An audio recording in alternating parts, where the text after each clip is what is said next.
saludarlos. Buenas noches, licenciado. Buenas noches. Buenas noches, licenciado. Buenas noches.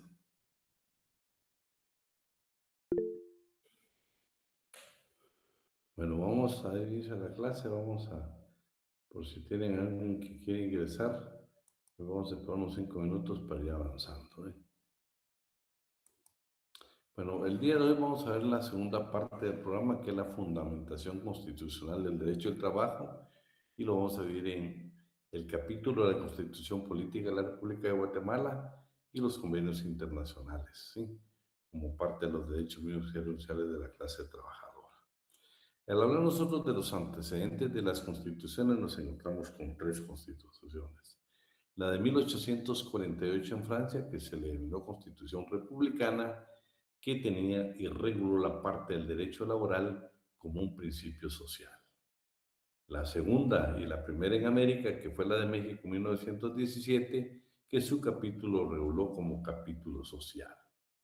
Y la tercera, que fue la famosa Constitución de la República de Weimar en Alemania en 1919, que lo reguló como vida económica. Para efectos de examen, sí me gustaría que la parte que yo le subrayé la pudiéramos analizar, porque puede apuntar que yo le preguntara cosas interesantes, como por ejemplo la libertad de coalición, dónde la encontramos, en qué, como antecedente histórico, en qué constitución, y fue la Constitución de Alemania precisamente en 1919, sobre la seguridad social en igual forma. Y luego en Guatemala, que tenemos precisamente la primera vez que se reguló el derecho laboral, se reguló como normas de derechos sindicales contenida precisamente en la Constitución de 1921, que es la Constitución Política de la República de Centroamérica. Ya en 1945, ya el derecho laboral se reguló y se le denominó garantías sociales. En 1956 también fueron garantías sociales, pero lo más importante es que se prohíbe expresamente la participación en política a los sindicatos, ¿sí? Y bueno, también queda proscrito el derecho de huelga y el derecho de los empleados del trabajador, y se niega la aplicación supletoria del Código de Trabajo. En 1965, pues se permite la sindicalización y posible contratación colectiva a los trabajadores del Estado, negándoles únicamente el derecho de huelga y la participación en política partidista. La Constitución de 1985, que la está vigente, pues encontramos en el artículo 102, encontramos precisamente los derechos sociales mínimos de la legislación.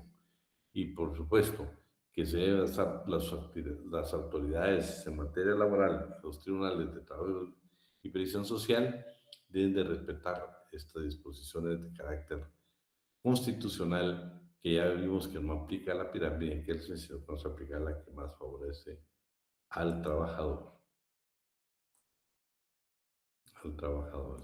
Bueno, entonces vamos a comenzar con el primer inciso. Yo solo voy a pedir que no sé si alguien me pudiera apoyar con leer únicamente lo que está de amarillo. ¿Quién nos apoya? Por favor. Licenciado, con gusto y buenas noches. Vale. Vamos a hacer de Sergio y me ayudas tú, Saraí. Entonces vamos a comenzar con Saraí y luego el siguiente amarillo lo lee Sergio, por favor. Y así vamos luego Saraí, así. Vamos, Saraí, por favor. Perfecto.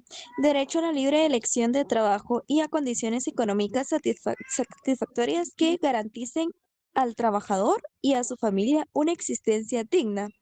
Bueno, vean pues. Para poder ampliar nosotros el tema de la Constitución, nos vamos a ir al Código de Trabajo. En su cuarto, considerando literal F, indica precisamente que el derecho del trabajo es hondamente democrático. ¿Por qué? Porque trata de obtener la dignificación económica y moral de los trabajadores. También es un antecedente necesario para que impere la efectiva libertad de contratación. En el artículo número 6 del Código de Trabajo vamos a encontrar: solo mediante resolución de autoridad competente basada en ley, dictada con motivo de orden público o interés nacional, podrá limitarse a una persona su derecho al trabajo. Como consecuencia, ninguno podrá impedir a otro que se dedique a la profesión o actividad que más le plazca. ¿Cuál es el ejemplo más clásico que tenemos? Artículo 186 de la Constitución. Ese es importantísimo, el artículo 186 de la Constitución. Si alguien lo tiene, me gustaría que leyera esa parte de la Constitución, especialmente creo que es el literal D. Veamos, por favor.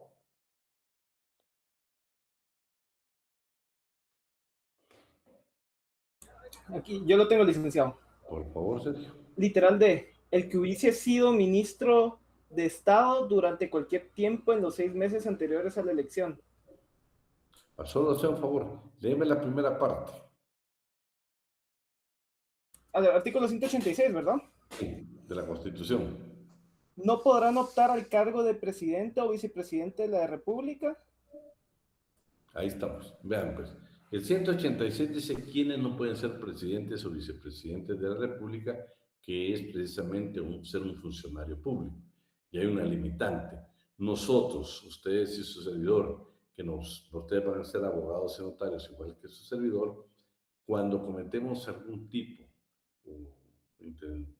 bueno, por alguna circunstancia, existe alguna falsificación en su protocolo, no solo tiene la sanción por delito de falsedad material de ideología, sino que nos suspenden por determinado tiempo para ejercer el notariado. Esa es otra limitación por orden de la disposición de la ley, ¿sí? Entonces sí vemos de que si hay limitaciones, o sea, si hay artículos que nos indican por qué no podemos participar en determinado puesto, ¿sí? Luego el artículo 101 se los dejé porque es donde yo siempre he considerado que los alimentos tienen, que el salario tiene carácter alimenticio, y efectivamente así lo dice, que los créditos por salario no pagados o las asignaciones en dinero a que el trabajador tenga derecho en concepto de determinación de sus contratos de trabajo gozan en virtud de su carácter alimenticio con los siguientes privilegios. Miren, el mismo código dice que tiene carácter alimenticio el salario. Y el 103, que todo trabajador tiene derecho a ganar un salario mínimo, por supuesto. ¿Qué nos va a cubrir? Necesidades, dice, normales de orden material, moral y cultural. Y es nuestro deber como jefe de familia, pues llevar los alimentos a casa. Vamos ahora, Sergio, con el P. Muy bien. B. Todo trabajo será equitativamente remunerado, salvo lo que al respecto determine la ley. El Código de Trabajo, en su artículo 88, primer párrafo, nos da una definición de lo que es el salario. Vean, pues, aparte del salario, el tiempo que nosotros vamos a trabajar. Por supuesto, todo trabajo debe ser remunerado. Eso es lo que prácticamente dice. Todo trabajo debe ser equitativamente remunerado, salvo lo que al respecto determine la ley. Bueno, hay dos excepciones bien claras. La primera, artículo 121 del Código de Trabajo.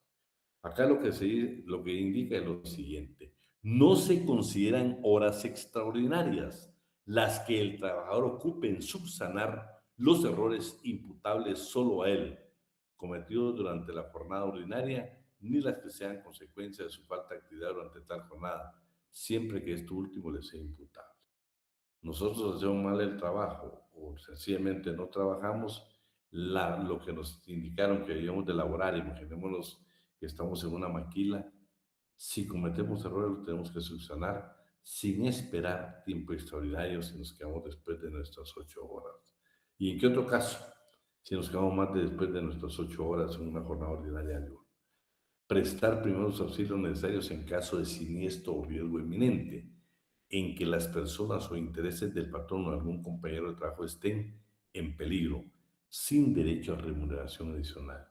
Nos tenemos que quedar para apoyar, sin derecho a una remuneración adicional. Y por último, los aprendices, que son los trabajadores contenidos en el artículo 170, que la ley indica que le podemos pagar un salario inferior al mínimo. Son los únicos casos que se dan la ley. Vamos a ahí.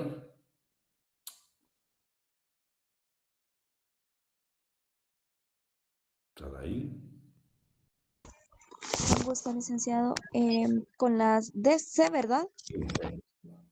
De acuerdo. Igualdad de salario. Para igual trabajo prestado en igualdad de condiciones, eficiencia y antigüedad. Bueno, el Código de Trabajo, exactamente en el artículo 89 dice, a trabajo igual desempeñado en puestos y condiciones de eficiencia y antigüedad dentro de la misma empresa, también iguales corresponden salarios igual. El que debe comprender el pago que haga el trabajador a cambio de sus ordinarios. Pero la primera parte dice, para fijar el importe de un salario de la clase de trabajo que se dedique a tomar en cuenta intensidad, calidad del mismo y el clima y condiciones de vida. Pero ¿qué es lo que quiero llevar yo? Fíjense, pues, en el artículo 89 lo que está indicando es de que nosotros no podemos discriminar, por ejemplo, que la mujer, que Saraí y Paula hagan el mismo trabajo, pero por discriminar a nosotros o por ser mujer a Saraí, le vamos a pagar menos del salario que le pagamos a Paula. Entonces, el segundo párrafo dice, en las demandas que entablen las trabajadoras Saraí relativas a la discriminación salarial por razón de sexo, queda el patrón obligado a demostrar que el trabajo que realiza la demandante es de inferior calidad y valor. Lo único que debe demostrar el patrono o la única alternativa que tiene es demostrar que Pablo hace un mejor trabajo en calidad de valor que Saraí. De lo contrario, tiene que pagarle exactamente el salario que le paga Pablo. Y ahí yo les dejé una anotación, un expediente, el 5588-2014, de la Corte Constitucional que les habla de un caso concreto de este tipo de discriminación. Vamos con el siguiente, Sergio. D. Obligación de pagar al trabajador en moneda de curso legal, salvo el trabajador del campo que puede recibir a su voluntad productos alimenticios hasta en un 30% de su salario. Vean qué interesante, que pueda recibir a su voluntad productos alimenticios. Vean lo que dice a su voluntad, eso dice la Constitución. Bueno, el Código de Trabajo en el artículo 90 tiene dos párrafos valiosos. El primero, el salario debe pagarse exclusivamente en moneda de curso legal. Se prohíbe pagar el salario total o parcialmente en mercadería, en vales, en fichas, en cupones. No lo permite la ley. Y dos, los trabajadores campesinos sí les podemos pagar hasta un 30% del importe precisamente en productos, ¿sí? Pero vea lo que dice, en alimentos y demás productos o artículos análogos destinados a su consumo personal, inmediato o a sus familiares que viven y dependan económicamente de él. Escuchen, siempre que el patrono haga el suministro a precio de costo o menos. ¿Por qué? Porque no tiene derecho a comercializar. No tiene derecho a comercializar. Nos tiene que dar un precio sumamente importante. Claro, yo le digo, es una norma pues que poco a poco ha ido en decadencia, pues ahora todo se paga en dinero. Pero sigue siendo una alternativa y la regula nuestra legislación, ¿sí? Luego, en el artículo 98, esta es pregunta de examen, ¿no? Si yo le preguntara a usted, base legal para pagar en cheque el salario, es exactamente el convenio 95 de la Organización Internacional del Trabajo. Fíjese que en su primer párrafo habla de que debemos de pagar en moneda de curso legal. 2, la autoridad competente podrá permitir, o sea, las autoridades de trabajo, o prescribir el pago del salario por cheque contra un banco. Es la base legal, oye, por favor, si se lo pregunto, ¿cuál es la base legal esta? Pero hablando nosotros de la moneda de curso legal, pregunta, ¿el dólar es moneda de curso legal? ¿Qué dicen ustedes? ¿El dólar es moneda de curso legal? Sí. ¿Podemos pagar en dólares? Solo si el trabajador acepta. Bueno, esa es una alternativa. ¿Qué dicen los demás? Yo no les voy a preguntar. Sí se yo. podría, licenciado. Considero que sí. Licenciado, y en caso de que la empresa sea del extranjero, por ejemplo, que sí tienden a pagar en dólares. Bueno, fíjense, pues, precisamente tenemos una alumna una tarde que trabajó en el Banco Guatemala. Sí hay que llevar la empresa debe llevar algún trámite en el Banco Guatemala en una dependencia. Lo interesante es que el dólar sí es moneda de curso legal. Cuando ustedes se van directamente a ver todas estas cuestiones monetarias, se dan cuenta de que moneda de curso legal es la que circula en el mercado, es la que usted puede cambiar en el sistema bancario. Pero, por ejemplo, si yo le pagara a usted con, ¿qué? La moneda de Japón, creo que es el yen, no se lo va a cambiar. Jennifer, vas a ir al banco y no creo que te cambien, ¿va? O que yo le diga, mira, te voy a pagar en moneda rusa y te la vas a llevar y vas a decir, no, perdón, aquí no aceptamos moneda. Es más, fíjense que ¿cómo se llama ustedes? El euro, pero ¿cómo se llama la moneda de ellos? Bueno, de Europa. El euro creo que es. Vean, no todos los bancos del sistema le venden ni le compran. Es una moneda de curso legal, pero muy limitada. Lo interesante es de que el dólar sí es una moneda de curso legal. Aquí en Guatemala se hacen transacciones en dólares, pero en materia laboral, por supuesto, debe haber consentimiento del trabajador. Pero imagínate, pues, si es en dólares, si no te están pagando arriba del mínimo, pues bienvenidos los dólares, ¿va? De lo contrario, pues nosotros podríamos negarlos. Pero el abuso, como alguien siempre me lo ha dicho, Lick, siempre hay abuso, claro que hay abuso. Hay empresas que le pagan directamente, ni están preguntando, sino que desde que firmas tu contrato, ahí viene que te van a pagar en dólares, sí, en dólares. Pero por favor, aunque sea en dólares, no pueden pagar menos del salario mínimo haciendo sus equivalencias en cachar. Pero el pago en dólares sí es permitido y sí se considera una moneda de curso legal. Vamos con la siguiente, por favor. ¿Quién le toca estar ahí? Es la E, ¿verdad? Inembargabilidad de salario. En los casos determinados por la ley, los implementos personales de trabajo no podrán ser embargados por ningún motivo. No obstante, para protección de la familia del trabajador y por orden judicial, sí podrá retenerse y entregarse para parte del salario a quien corresponda. Vean, pues, esto es interesante. Primero, el salario es inembargable. Ya hablamos de que el salario mínimo, con el artículo 96, es inembargable. El 65% del salario es inembargable. Pero miren lo interesante. Saben que si hay un embargo de alimentos que puede embargarse hasta un 50% y viene otro embargo únicamente el 10%, ¿sí? Y lo último, ¿podemos entregar parte del salario? Claro, siempre y cuando el trabajador lo autorice o en caso de una circunstancia de enfermedad, sí nos facultan nosotros pagar un porcentaje a la familia del trabajador o pagarle si él autorizó. Pero debe ser familia dentro de los grados de ley. No crea que cualquier persona individual puede ir a cobrar un cheque. No, la ley dice que la protección dice de instrumentos, déjenme ver dónde encontramos esto. Pero está clara la norma donde debemos designar un familiar para que haga efectivo. No le puede pagar a cualquier persona, el patrón o nuestro salario. Vamos hoy con la fijación periódica del salario. Perdón. Le toca a quién, a Sergio. Número, letra F. Fijación periódica del salario mínimo de conformidad con la ley. Bueno, el artículo 103 del Código de Trabajo pues nos va a hablar a nosotros precisamente el derecho que tenemos de vengar un salario mínimo que cubra las necesidades formales de orden material, moral y cultural, que permita satisfacer sus deberes como jefe de familia. Dicho salario se debe dejar periódicamente en Guatemala cada año, conforme termina este cálculo atendiendo a novedades de cada trabajo, particulares condiciones de cada región y posibilidades patronales en cada actividad intelectual, industrial, comercial, ganadero o agrícola. El artículo 105 dice lo siguiente: en cada departamento o en cada circunscripción económica que determine el organismo ejecutivo mediante acuerdo, bueno, va a haber comisiones paritarias del salario mínimo. Ya se fijó el salario mínimo. En Guatemala dice que tenemos ahora dos clases de salario de acuerdo a la circunscripción económica. Tenemos un salario en el departamento de Guatemala y tenemos otro salario en los otros departamentos de la República. Esa es la primera clasificación que tenemos.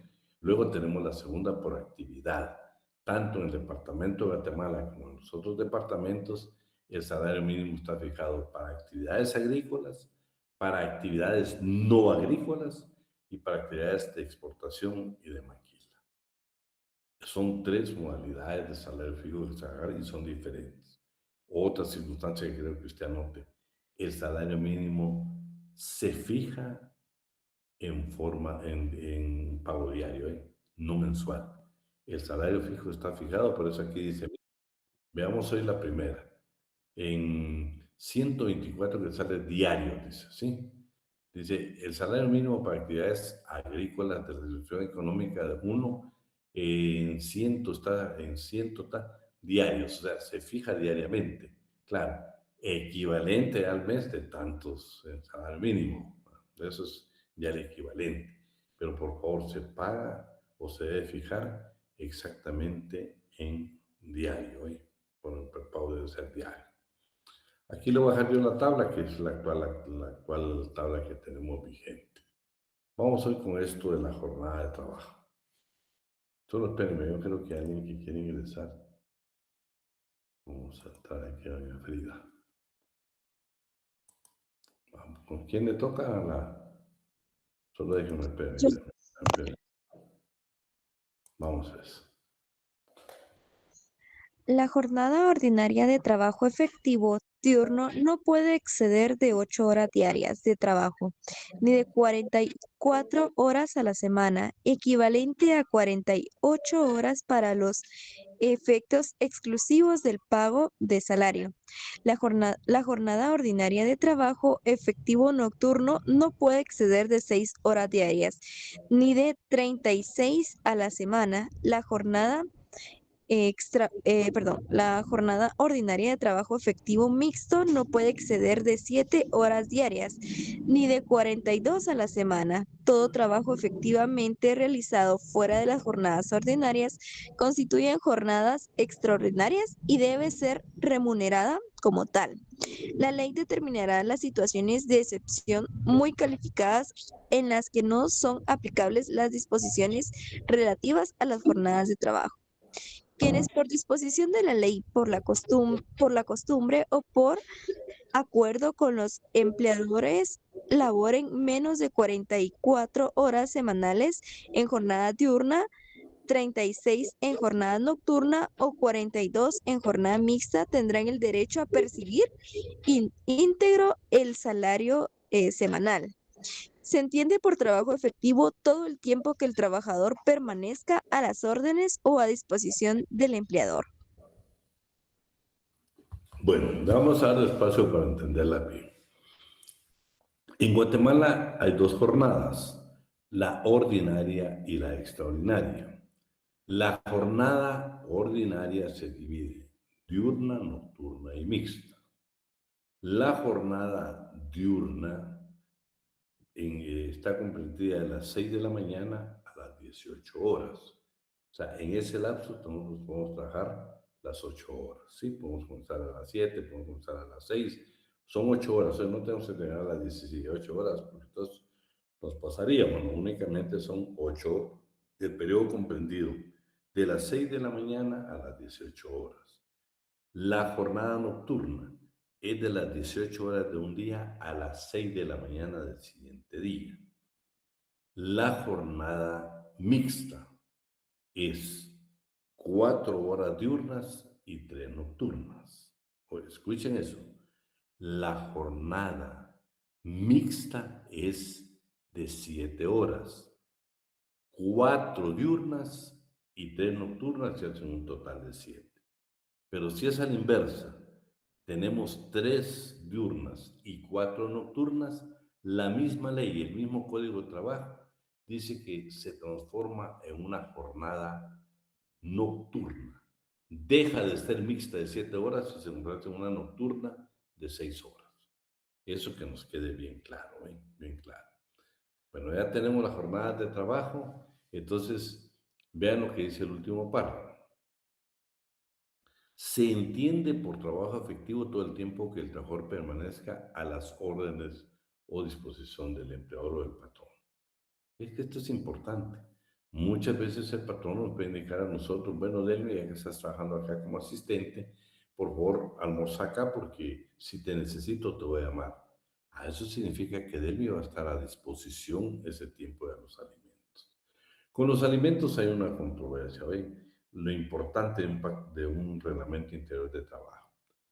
La hora de almuerzo debería estar incluida o debe estar incluida dentro de ese horario. Muchas empresas toman esa media hora para decir que es de almuerzo, otros no. Otros consideran, no señores, yo voy a dar una hora para que él me ingiera sus alimentos, que va incluido entre sus 8 horas, y adicionalmente el código lo que me establece a mí es que le voy a dar 30 minutos de descanso durante la jornada. Normalmente antes, si todavía hay reglamentos que dicen 15 minutos a las 10 de la mañana y 15 minutos a las 3 de la tarde. Es un descanso que se tiene, que antes era para tomar café o poder compartir algo precisamente, más que todo en la fábrica, soy en la fábrica. Entonces ya lo que les he hablado está en el artículo 116, el 117, ¿sí? Lo que estamos hablando, que si se traslada el tiempo y todo, yo creo que ahí estaríamos bien, ¿eh? No nos creo que lo más elemental, por supuesto. Yo para mí le subrayé lo más elemental. Y miren el 119, último párrafo. Siempre que se pacte una jornada ordinaria continua, o sea, no dividida como era antes, el trabajador tiene derecho a un descanso mínimo de media hora dentro de esa jornada, el que debe computarse como tiempo de trabajo efectivo. Muchos, como les digo, dicen que esta es la media hora de almuerzo. Otros consideran, no, señores. Yo creo que si nosotros vamos a defender a la clase trabajadora, hay que indicar que la palabra es un descanso. No dice para ingerir alimentos. Por lo tanto, el tiempo para ingerir alimentos debería ser un tiempo adicional dentro de las 8 horas de trabajo si es una jornada diurna. O igual forma si sería nocturna o mixta.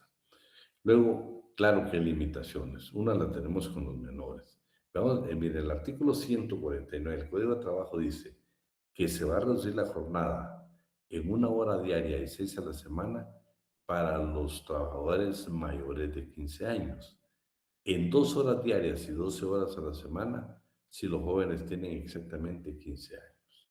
Son dos cosas totalmente diferentes. Vamos al siguiente inciso.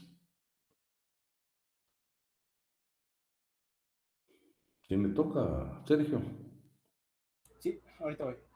Derecho del trabajador a un día de descanso remunerado por cada semana ordinaria de trabajo o por cada 6 días consecutivos de labores. Los días de asueto reconocidos por la ley también serán remunerados. Bueno, los días de asueto ya están establecidos en el artículo 127 y algunos pactos colectivos, algunos convenios colectivos y algunos reglamentos ya se pudo haber mejorado. Y ya lo que hemos hablado, que si usted tiene que trabajar 6 días consecutivos, tiene derecho a descansar un día a la semana. No importa que sea lunes, martes, miércoles, jueves, viernes. La ley permite cualquier día de la semana, no obligadamente el día domingo. Veamos el siguiente. Derecho del trabajador a 15 días hábiles de vacaciones anuales, pagadas después de cada año de servicios continuos, a excepción de los trabajadores de empresas agropecuarias, quienes tendrán derecho de 10 días hábiles. Las vacaciones deberán ser efectivas y no podrá el empleador compensar este derecho en forma distinta, salvo cuando va adquirido cesare la relación del trabajo. Bueno, entonces estamos claros. Hoy sabemos que son 15 días hábiles para todo trabajador, incluyendo el de empresas agropecuarias. El Código de Trabajo ya superó a la Constitución en beneficios en indubio agrooperario. Todo trabajo, sin excepción, agropecuario, de casa, cualquier tipo de trabajo, tenemos derecho a 15 días hábiles de vacaciones. El artículo 130 del Código de Trabajo lo establece. También, para tener derecho a vacaciones, muchas veces hay gente que llega a trabajar 1 mes, 2 meses, 3 meses y ya quiere vacaciones. No, debe tener como mínimo 150 días para tener derecho a vacaciones proporcionales, por supuesto, porque acuérdense, en el año nosotros tenemos derecho a 15 días, pero si no cumplimos el año, pues va a ser proporcional. Pero para tener ese derecho debemos trabajar 150 días de conformidad con el artículo 131. Bueno, las vacaciones no se pueden interrumpir. Ese es un principio establecido en el Código de Trabajo, en el artículo 136. Los trabajadores deben gozar sin interrupción su periodo de vacaciones y solo están obligados a dividirlas en 2 partes como máximo, cuando se trate de labores de índole especial que no permitan una ausencia prolongada. Siguiente, por favor. La obligación del empleador de otorgar cada año un aguinaldo no menor del 100% del salario mensual o el que ya estuviera establecido, si fuera mayor a los trabajadores que hubieran laborado durante un año interrumpido y anterior a la fecha del otorgamiento. La ley regulará su forma de pago a los trabajadores que tuvieran menos del año de servicios. Tal aguinaldo se les será cubierto proporcionalmente al tiempo laborado. Bueno, estamos entonces. Ya el decreto número 76-78 del Congreso de la República dice ley reguladora de la prestación del aguinaldo para trabajadores del sector privado. Entonces, por favor, ya existe un decreto y ese decreto nos va a dar exactamente la forma como se va a pagar el aguinaldo en Guatemala. Siguiente, por favor.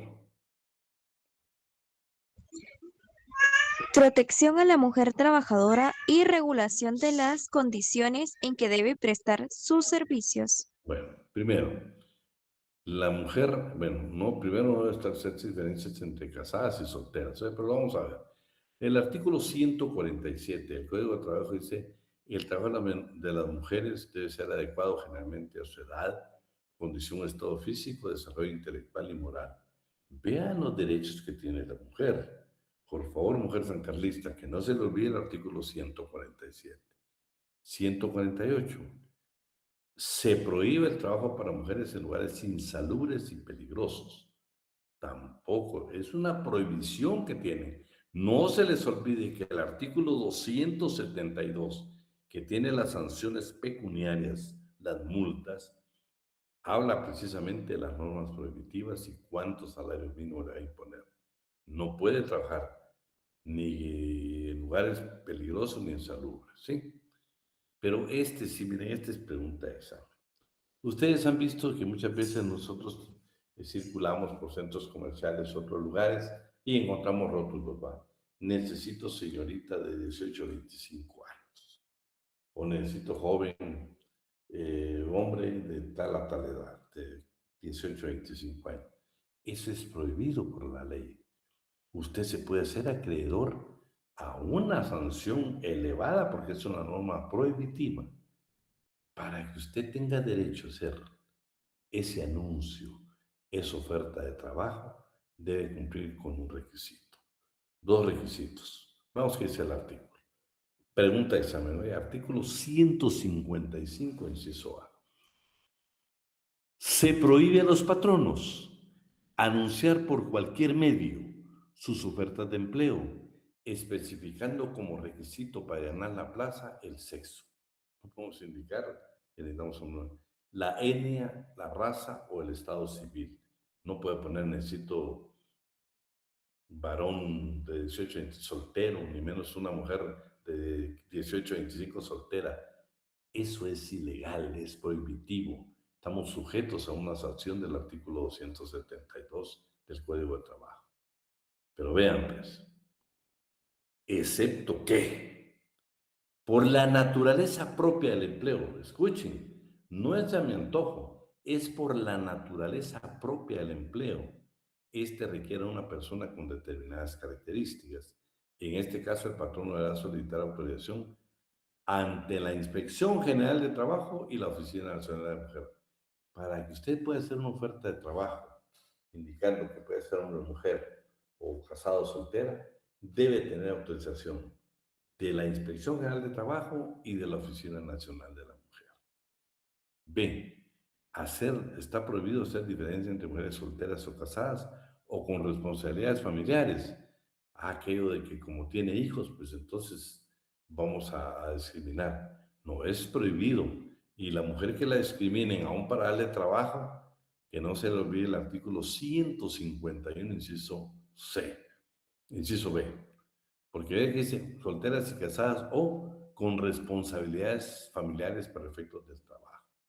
Porque no son circunstancias, pues, que son valederas en un perfil. Despedir a las mujeres que estuvieran en estado de embarazo o periodo de lactancia, ¿sí? las que gozan de inamovilidad. Si alguna mujer guatemalteca trabajadora la despide en estado de embarazo o en lactancia, tiene derecho no a pago de prestaciones, a que la reinstale. Pero si cometió un error grave contenido en el artículo 77 del Código de Trabajo, el patrón no tiene derecho a despedirla, pero previo tiene que pedir autorización judicial, ir a través de un incidente a pedirle al juez que por favor despida a la trabajadora mujer. Solamente con esa autorización la puede despedir y el plazo que le dé el juez para despedir. Después de ese plazo, pues es su derecho. Ahí corrigen porque la mayoría de códigos tienen artículo 177. Lo correcto es artículo 77. Luego, pues, ustedes saben que todas las mujeres cuando dan a luz tienen derecho al pre, que es de 30 días, y al post, que es de 54 días. En total descansan 84 días y se le tiene que pagar el 100% de su salario. Vamos. Siguiente.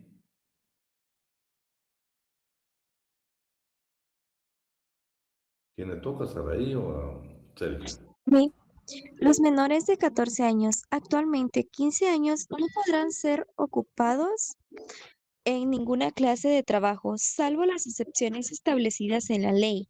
Es prohibido ocupar a menores en trabajos incompatibles con su capacidad física o que pongan en peligro su formación moral. Los trabajadores mayores de 60 años serán objeto de trato adecuado a su edad. Bueno, vean, pues. Primero, ustedes saben que los trabajadores no pueden trabajar tiempo extraordinario, los menores de edad. Tampoco pueden trabajar, bueno, pueden trabajar en establecimientos de bebidas alcohólicas u otros para jornada laboral. Pero por favor, no pueden trabajar tiempo extraordinario, no pueden trabajar en la jornada nocturna, ¿oye? Ahí estamos con eso.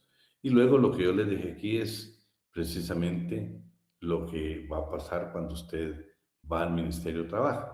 Lo que hace el Ministerio de Trabajo es precisamente proporcionarle este folleto, ¿sí? Donde están los derechos de los adolescentes. Le va a indicar dónde va a trabajar, no para que usted tenga derecho a un permiso, no, para efectos de fiscalización en contra de los patronos que tienen menores, no porque la ley no lo permita, lo permite a 15 años, no, porque tienen ciertos derechos, como ya lo vimos, la reducción de la jornada de trabajo, no pueden trabajar tiempo extraordinario, no pueden trabajar en la jornada nocturna, todo eso lo tiene que ver precisamente el tema de la fiscalización de la Inspección General de Trabajo.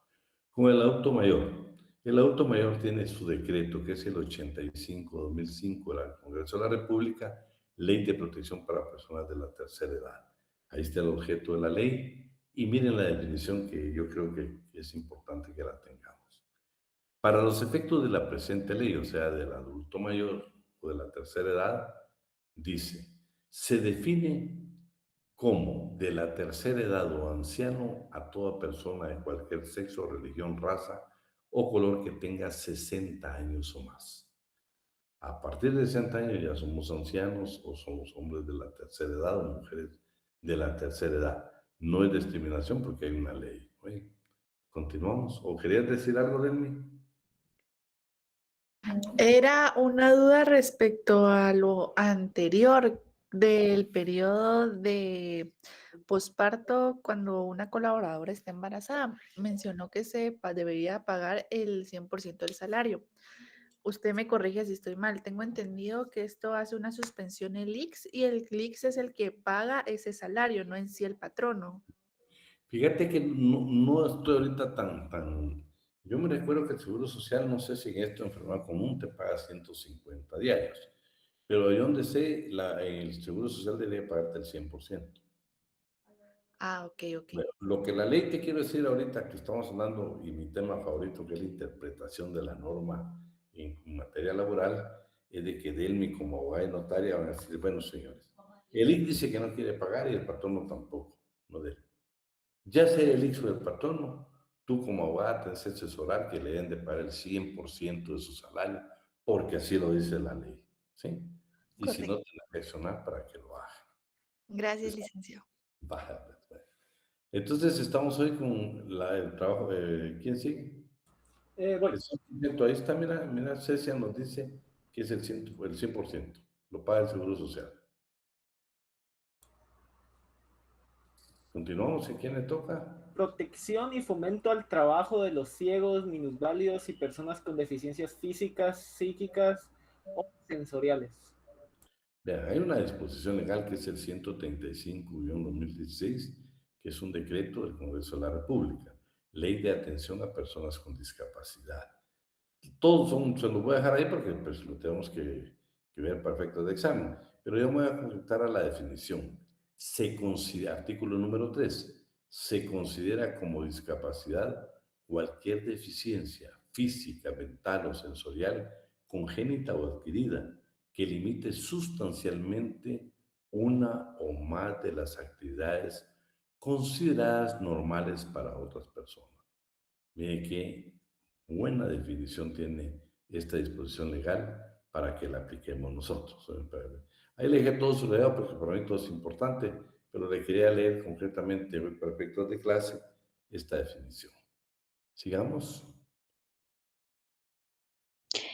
Preferencia a los trabajadores guatemaltecos sobre los extranjeros en igualdad de condiciones y en los porcentajes determinados por la ley en,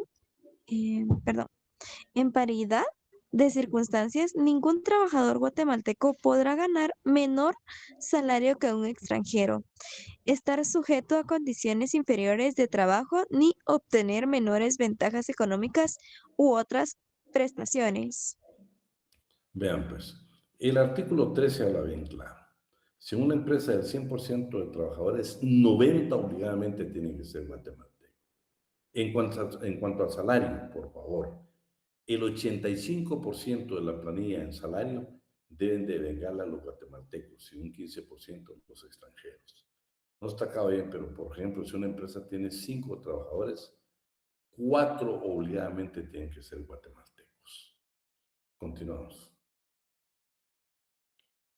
Sergio. Fijación de las normas de cumplimiento obligatorio para empleadores y trabajadores en los contratos individuales y colectivos de trabajo.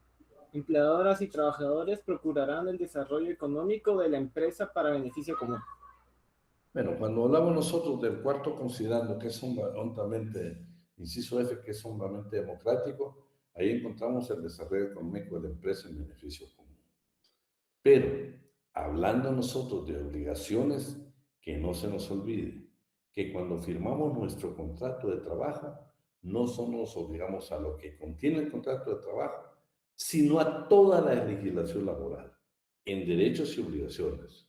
Llámese pacto colectivo de condiciones de trabajo, convenio colectivo. Miren, hoy mismo vimos disposiciones de las personas con discapacidad, vimos lo del adulto mayor. Todo ese que genera parte del derecho laboral, porque al final es parte de la previsión social, toda la legislación laboral, cuando firmamos un contrato va incluida, va implícita en el contrato. Aunque no lo diga, también van todos los derechos que otorga la legislación laboral guatemalteca a los trabajadores. Siguiente, por favor.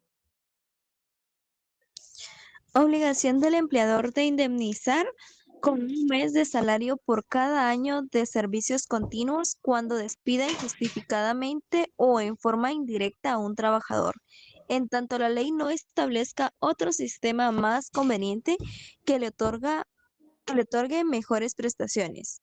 Para los efectos del cómputo de servicios continuos se tomará en cuenta la fecha en que se haya iniciado la relación de trabajo, cualquiera que ésta sea. Bueno, ya estamos claros. Por cada año de servicio en el sector privado tenemos derecho a un salario de indemnización por cada año elaborado. 2. ¿Qué es lo que también se ha superado? Bueno, lo que pasa es que también nuestra parte del trabajador del Estado, el servidor público, va a cambiar totalmente, porque conforme con la Constitución únicamente le corresponden 10 años, pero a través de la negociación colectiva se ha logrado que en algunas entidades se pague más de ese pozo. Quienes trabajan en el magisterio saben que todavía ahí hay una norma que deberían superarla a través de la negociación colectiva en cuanto a la indemnización, ¿sí? Entonces tenemos algún maestro que esté bien enterado ahí cuánta indemnización le corresponde al trabajador del magisterio, al profesor, al maestro. No tenemos un maestro, bien tenemos. pero los maestros se nos durmieron, están cansados. Bueno. Entonces vamos a hablar entonces nosotros, hablamos de que por cada año de servicio tenemos derecho a esa indemnización. Vamos con el P. Sergio. Bueno, es obligación del empleador otorgar al cónyuge o conviviente, hijos menores o incapacitados de un trabajador que fallezca estando a su servicio. Es una prestación equivalente a un mes de salario por cada año laborado. Esta prestación se cubrirá por mensualidades vencidas y su monto no será menor del último salario recibido por el trabajador. Si la muerte ocurre por causa cuyo riesgo esté cubierto totalmente el régimen de seguridad social, cesa esta obligación del empleador. En caso de que este régimen no cubra íntegramente la prestación, el empleador deberá pagar la diferencia. Bueno, aquí lo que vamos a dejar nada más es el artículo 85, inciso A, que en caso de muerte, pues o deceso, la familia tiene derecho a la indemnización que le corresponde.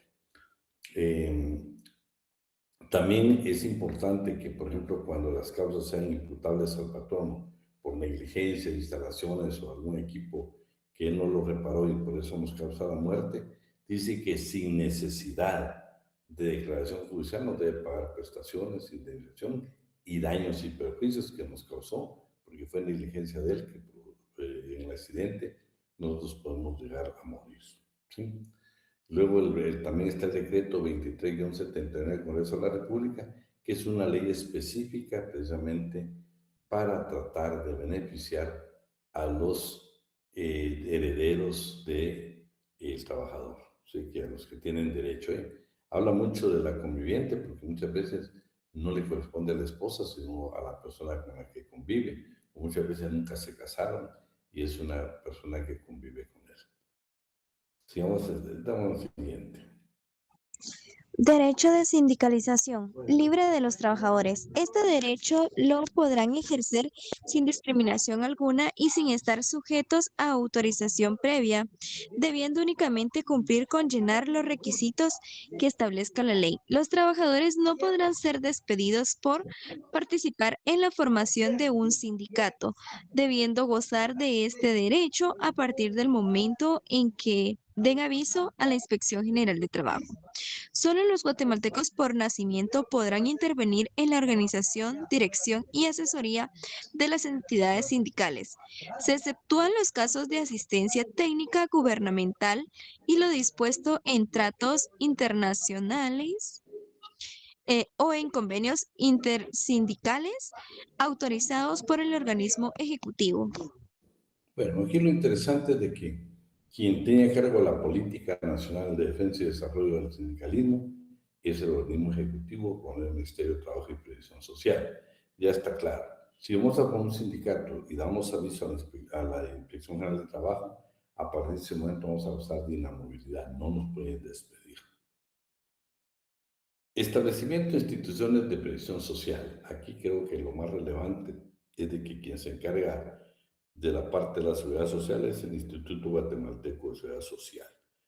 Y en el caso, por ejemplo, de algún tipo de beneficio, acuérdense que en cuanto a pensiones, vamos a tener exactamente el seguro social en lo privado, en el programa de invalidez, vejez y sobrevivencia, y en el sector público vamos a tener la ley de clases pasivas. Eso es en concreto lo que tenemos acá. Bueno, veamos el siguiente. Si el empleador no probare la justa causa del despido, debe pagar al trabajador a título de daños y perjuicios un mes de salario si el juicio se ventila en una instancia, 2 meses de salario en caso de apelación de la sentencia, y si el proceso durara en su trámite más de 2 meses, deberá pagar el 50% del salario del trabajador por cada mes que excediera el trámite de ese plazo, hasta un máximo, en este caso, de 6 meses. Bueno, esto ha sido superado por el artículo 78 del Código de Trabajo. Ahora son 12 meses. Para explicarlo en palabras sencillas. Delmi fue despedida y me demanda. Posiblemente yo le pagué las prestaciones irrenunciables, pero no le pagué indemnización. Delmi me demanda y si al final me condenan a mí, no solo le voy a pagar la indemnización ese mes de salario por cada año trabajado, sino que de conformidad con el artículo 78, numeral B, a título de daños y perjuicios le voy a pagar el equivalente a 12 meses de salario. Y adicionalmente, que esto ya es una incorporación nueva del código, también le voy a pagar las costas. O sea, de él y todos los gastos que hiciste abogado, me va a obligar a mí el juez a pagarte los honorarios que le pagaste al abogado. Entonces, aparte de prestaciones y indemnización, te voy a pagar a título de daños y perjuicios hasta 12 meses, siempre y cuando ya esté judicializado, siempre y cuando este proceso ya lo debe un juez de trabajo y previsión social. Ahí le dejé una definición de conformidad con el Código Civil que son daños y perjuicios. Vamos con el siguiente. El Estado participará en convenios y tratados internacionales o regionales que se infieran a asuntos de trabajo y que concedan a los trabajadores mejores protecciones o condiciones. En tales casos, lo establecido en dichos convenios y tratados se considerará como parte de los derechos mínimos de que gozan los trabajadores de la República de Guatemala. Bueno, eso está bien claro, que nos va a superar. Yo le dejé algunas normas del Código de Trabajo donde señala, desde que firmamos el contrato de trabajo tenemos derecho nosotros también a lo que diga todos los convenios y tratados internacionales ratificados por Guatemala, ¿eh? Con eso terminaríamos esta parte del 102. El 103, la tutelaridad de los derechos de las leyes laborales. O sea, sabemos que en el cuarto considerando, inciso literal A, dice que el inciso A dice que el derecho de trabajo es un derecho tutelar de los trabajadores. Lo mismo señala la Constitución Política de la República de Guatemala en su artículo número 103. Las leyes que regulan las relaciones entre empleadores y el trabajo son conciliatorias, tutelares para los trabajadores y atenderán a todos los factores económicos y sociales pertinentes. Para el trabajo agrícola, la ley tomará especialmente en cuenta sus necesidades y la zona en que se ejecuta.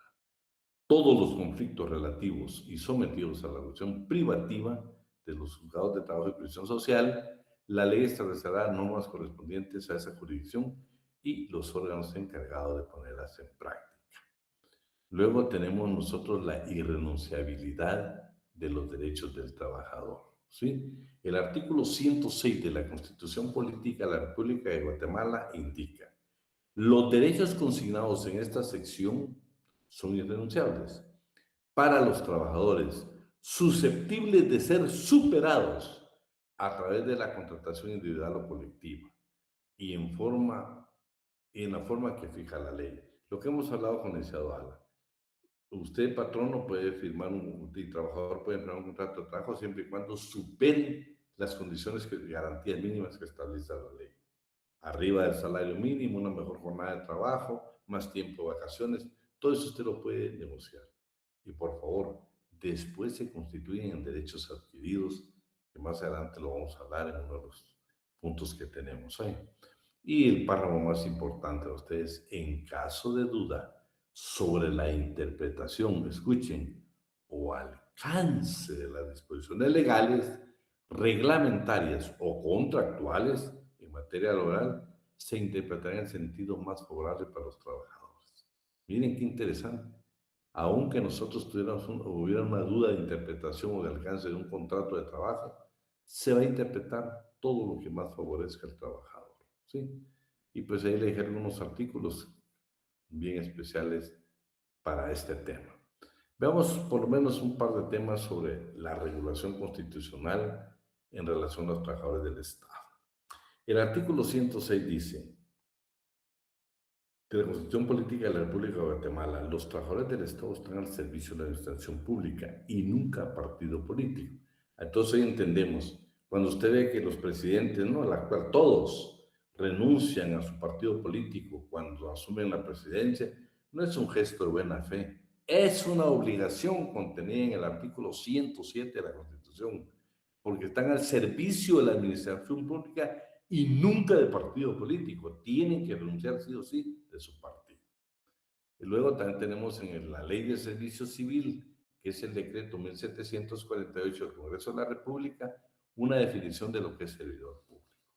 Para los efectos de esta ley se considera servidor público La persona individual que ocupe un puesto en la administración pública, en virtud de un nombramiento, contrato o cualquier otro vínculo legalmente establecido, mediante el cual queda obligada a prestarle sus servicios o a ejecutarle una obra personalmente a cambio de un salario, bajo la dependencia continuada y dirección inmediata de la propia administración pública. Ese es un servidor público, pero los servidores públicos se dividen en dos, en funcionario público y en empleado público. Y eso no está contenido en la ley del servicio civil, está contenida en el reglamento de la ley del servicio civil, acuerdo gubernativo número 18-98. ¿Qué es funcionario público? Es la persona individual que ocupa un cargo o puesto en virtud de una elección popular o nombramiento conforme a las leyes correspondientes, por la cual ejerce mandato, autoridad, competencia legal y representación de carácter oficial de la dependencia o entidad estatal correspondiente y se remunera con un salario. Ese es funcionario público. Pero empleado público es la persona individual que ocupa un puesto al servicio del Estado en entidades o dependencias regidas por la ley del servicio civil, en virtud de nombramiento de contrato, expedido de conformidad con la disposición legal, para lo cual queda obligada a prestar servicios o a ejecutar una obra determinada a cambio de un salario, bajo la dirección continuada del representante de la dependencia, entidad o institución donde presta sus servicios, y bajo la subordinación inmediata del funcionario o representante. Aquí esas son preguntas de examen, ¿no? Por eso quiero que le queden grabadas. Pero esto se lo voy a preguntar. ¿No se consideran funcionarios o empleados públicos los que únicamente son retribuidos por el sistema de dietas? Escuchen, en las corporaciones municipales, los concejales reciben dieta, no salario. Por cierto, si son curiosos y ven cuánto gana un concejal, se queda asombrado. Hay salarios de 40,000, 50,000, 60,000 que están mensuales, solo de dietas, ¿eh? No salarios, solo dietas. Pero de conformidad con la ley, no constituyen salario, ¿eh? Ellos no son empleados públicos, no son funcionarios públicos, no son servidores públicos. Son exactamente, pero sí son funcionarios, pero que son retribuidos a través de dietas. Pues las mismas no constituyen salario, ni aquellos que son retribuidos como honorarios por prestar servicios técnicos o profesionales conforme a la ley de contrataciones del Estado. Esta es la bendita discusión del famoso 029. ¿Cómo se clasifican? Servicio exento, por oposición y sin oposición. Pero por favor, cuando su cita llegue un caso, pregúntele dónde trabaja, porque si es un empleado del Congreso, entonces tiene que aplicar la ley de servicio civil del organismo legislativo, decreto 36-2016. Pero resulta que es un trabajador del organismo judicial. Ley de servicio, el servicio social, decreto 48-99 del Congreso de la República. Pero resulta que no, ya le dijo que trabaja en la municipalidad. Ley de servicio municipal, decreto 1-87 del Congreso de la República. ¿Sí? Hasta ahí lo vamos a ver por cuestiones de tiempo. Yo, antes de que nos retiremos, quisiera hacer dos observaciones. La primera, si ustedes ven provisionalmente cuando se hace la aprobación en la facultad, está programado el examen del primer parcial de este curso, de esta materia, para el día lunes 23, 23, o sea, el otro día lunes.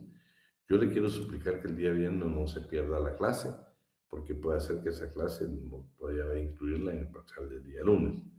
Yo nada más estoy pendiente que las autoridades de la facultad, o que se publique, si se va a modificar el calendario de primeros exámenes parciales.